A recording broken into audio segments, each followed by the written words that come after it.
Great, we'll get started then. Mr. Stetski, seconded by Mr. McGregor, moves that Bill C-281, an act to establish a National Local Food Day, be now read a second time and referred to the Standing Committee on Agriculture and Agri-Food. Debate. The Honourable Member for Kootenay Columbia. Mr. Speaker, I am proud to rise in the House this evening for the first hour of debate of my private member's Bill C-281, an act to establish a National Local Food Day. Mr. Speaker, it is easy to love C-281. I tabled this bill almost 2 years ago, and it has been a project filled with passion for me and my team ever since. Bill C-281 would designate the Friday before Thanksgiving each year as National Local Food Day. Mr. Speaker, we all know that food matters from farm to factory to fork. My own history, like that of many members of this House, has its roots in local food. My Ukrainian father, George's side of the family, had their Canadian start as Saskatchewan farmers in the Yorkton area, and my first paid employment as a youth was picking rocks and baling hay for farmers when we lived in Beachy, Saskatchewan. On my Norwegian mother, Solveig's side of the family, my grandfather and my uncles built a boat in La Pas, Manitoba, and put it on the Muskeg Express train to Churchill, becoming the first Europeans to harvest fish commercially in Hudson's Bay. Local food is truly a part of my heritage, and I know that is also true for many of you serving in the House of Commons today. According to Statistics Canada, agriculture contributed $111.9 billion and accounted for 6.7% of Canada's GDP in 2016. The agriculture and agri-food sector as a whole provides 1 in 8 Canadian jobs, employing 2.3 million people. A little-known fact, Mr. Speaker, is that the food and beverage processing industry is one of the largest manufacturing industries in Canada and Canada's largest manufacturing employer. Food is at the heart of our homes, our communities, and our economy. And ensuring that Canadians have access to healthy, affordable food and a sustainable food system are national priorities. Supporting our local food systems is essential to achieving these goals. A 2015 Ipsos Breed poll found that 83% of Canadians think it is important to know where their food came from. And the Conference Board of Canada found that 77% of Canadian consumers think locally produced is important when making their purchasing decisions. Mr. Speaker, it is clear that National Local Food Day is something everyone can get behind. National Local Food Day will provide an opportunity for Canadians to celebrate the diversity of local food across this country, while also providing an opportunity to draw attention to the very real challenges many face in accessing healthy, affordable food close to home. Mr. Speaker, British Columbians are proud of our local food systems, from farmers and ranchers to fishers and hunters to winemakers and craft brewers to artisans and restaurateurs. According to the 2016 agricultural census, small farms now comprise 40% of the total farms in British Columbia, more than twice the national average. And the total gross farm receipts in my riding of Kootenay Columbia exceeded $65 million in 2016 alone. Across the country, 1 in 8 Canadian farm operators use direct marketing to sell their product to Canadians through farm gate sales and stands, farmers markets, community-supported agriculture initiatives, and other methods. It has been estimated that farmers markets contribute over $3 billion annually to Canadian economy. The BC Association of Farmers Market represents more than 145 markets across the province. And a study they conducted in partnership with the University of Northern British Columbia found that farmers markets contributed $170.5 million to BC's economy in 2012 alone.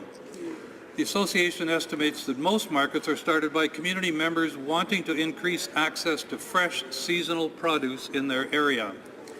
In Kootenay Columbia, we are home to many farmers markets spread throughout the riding in Cranbrook and Creston, Nelson and Revelstoke, Selmo and Caslow, Invermere and Fernie, Sparwood and Elkford, Golden and Baines Lake. Over the past 2 years, I have visited almost every one of these markets, and I'm always struck by the passion our local producers and artisans have for the work that they do, and of course, for how delicious the food is. From the dairy farms and orchards of Creston to the cattle company's steakhouse in Fernie to delicious coffee and craft beer everywhere, we really are spoiled. Mr. Speaker, my Instagram feed is full of pictures from my riding of people who got out and enjoyed the sunny spring weather that has finally come to our great nation. That sunny weather has me thinking about Creston Valley asparagus. I'm looking forward to our next break week so I can stop by Sutcliffe Farms and watch the asparagus grow. And I'm not kidding, when the weather is hot in the spring, Creston Valley asparagus can grow up to 1 inch an hour. Mr. Speaker, I know when I speak of my riding, I often reference the snow-capped peaks of the Selkirk, Purcell, and Rocky Mountains and speak of our world-class skiing and golfing. So you may be surprised to learn that the Creston Valley grows virtually every variety of vegetable, wine grapes, peaches, and even some citrus fruit. These local meat products are the basis for most of the meals served at the Farm Fresh Cafe in the Savoy Hotel in Nelson.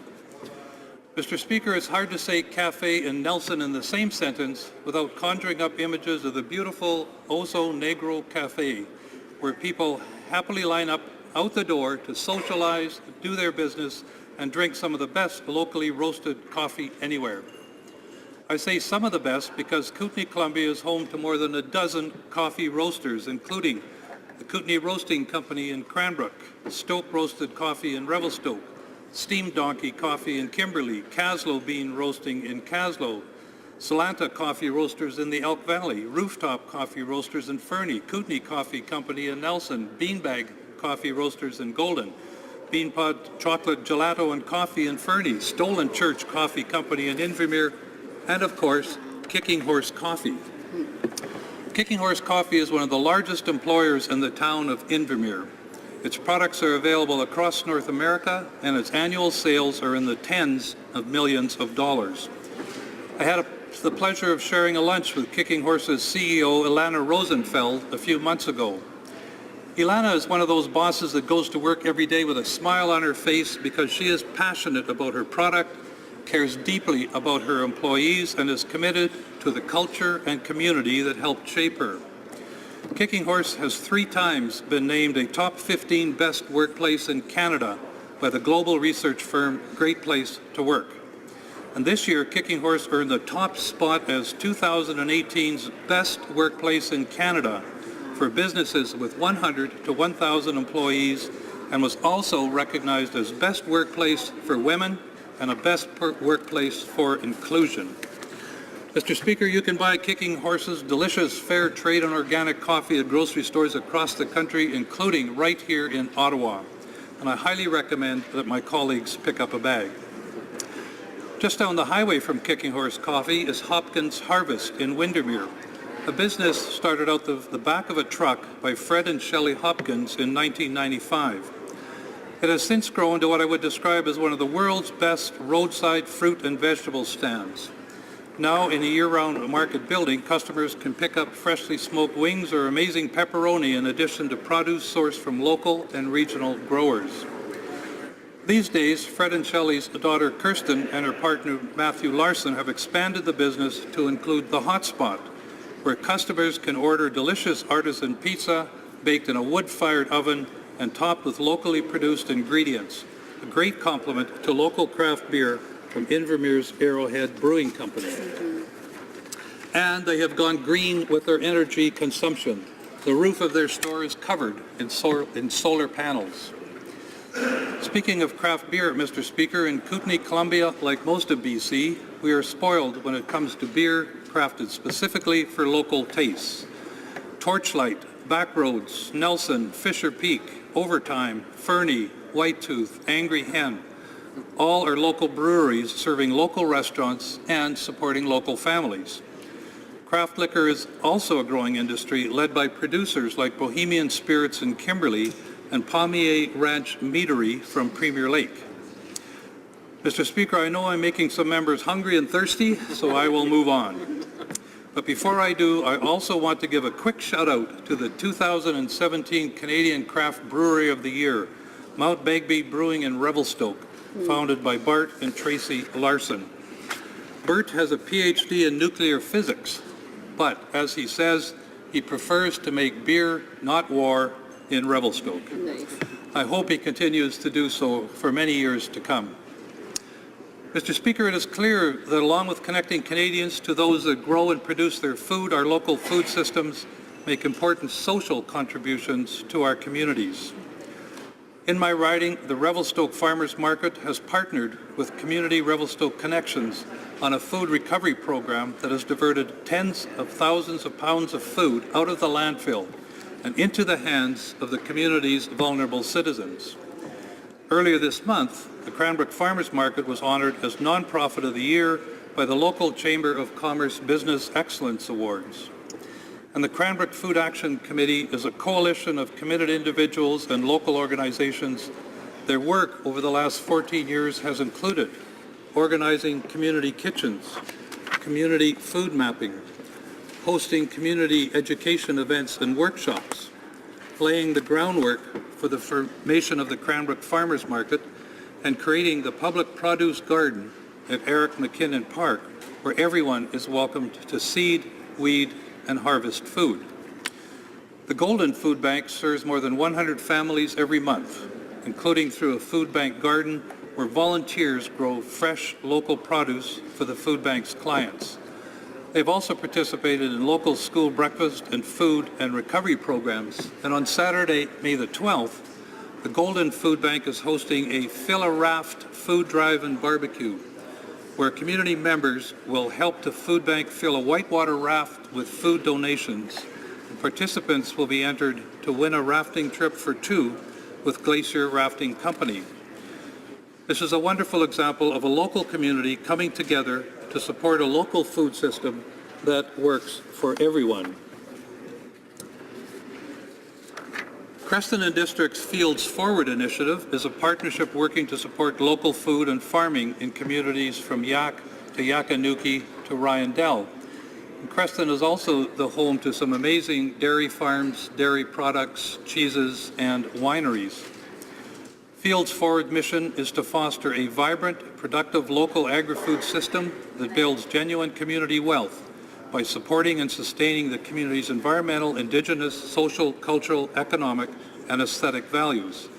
This collaborative network, made up of more than 80 producers, organizations, businesses, and local government, is currently piloting an important food venture collaborative which will bring together private, public, and community partners to identify emerging market opportunities and to address shared agri-food infrastructure needs.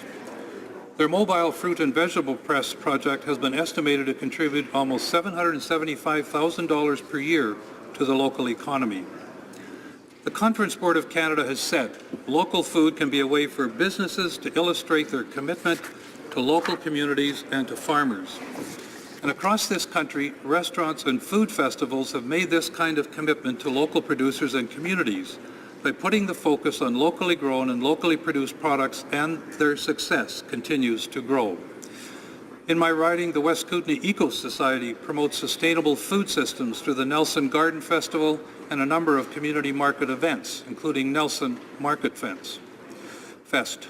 In Revelstoke, the Local Food Initiative Society hosts a variety of community events and education programs, including the incredible Edible Film Festival, seed sales, local food dinners, youth food camps, and others, drawing attention and bringing fresh perspective to a variety of food issues. These are just a few examples of what it can look like when communities come together to support local food systems. Mr. Speaker, local food looks different across all regions of this vast country, but at its core, food brings us together. It is, after all, more than a commodity. It is an essential human need, and it is at the center of our culture and our communities. And so, to my colleagues, I say, this is an important opportunity to celebrate what local food looks like to you and to your communities and to your constituents. I invite you to get your constituents involved using hashtag Celebrate Local Food or hashtag Célébrons l'alimentation locale, from coast to coast to coast. Let's recognize the hard work of local producers and harvesters, food manufacturers, farmers markets, and others, and let's work together to make National Local Food Day a reality. Thank you, Mr. Speaker. Question.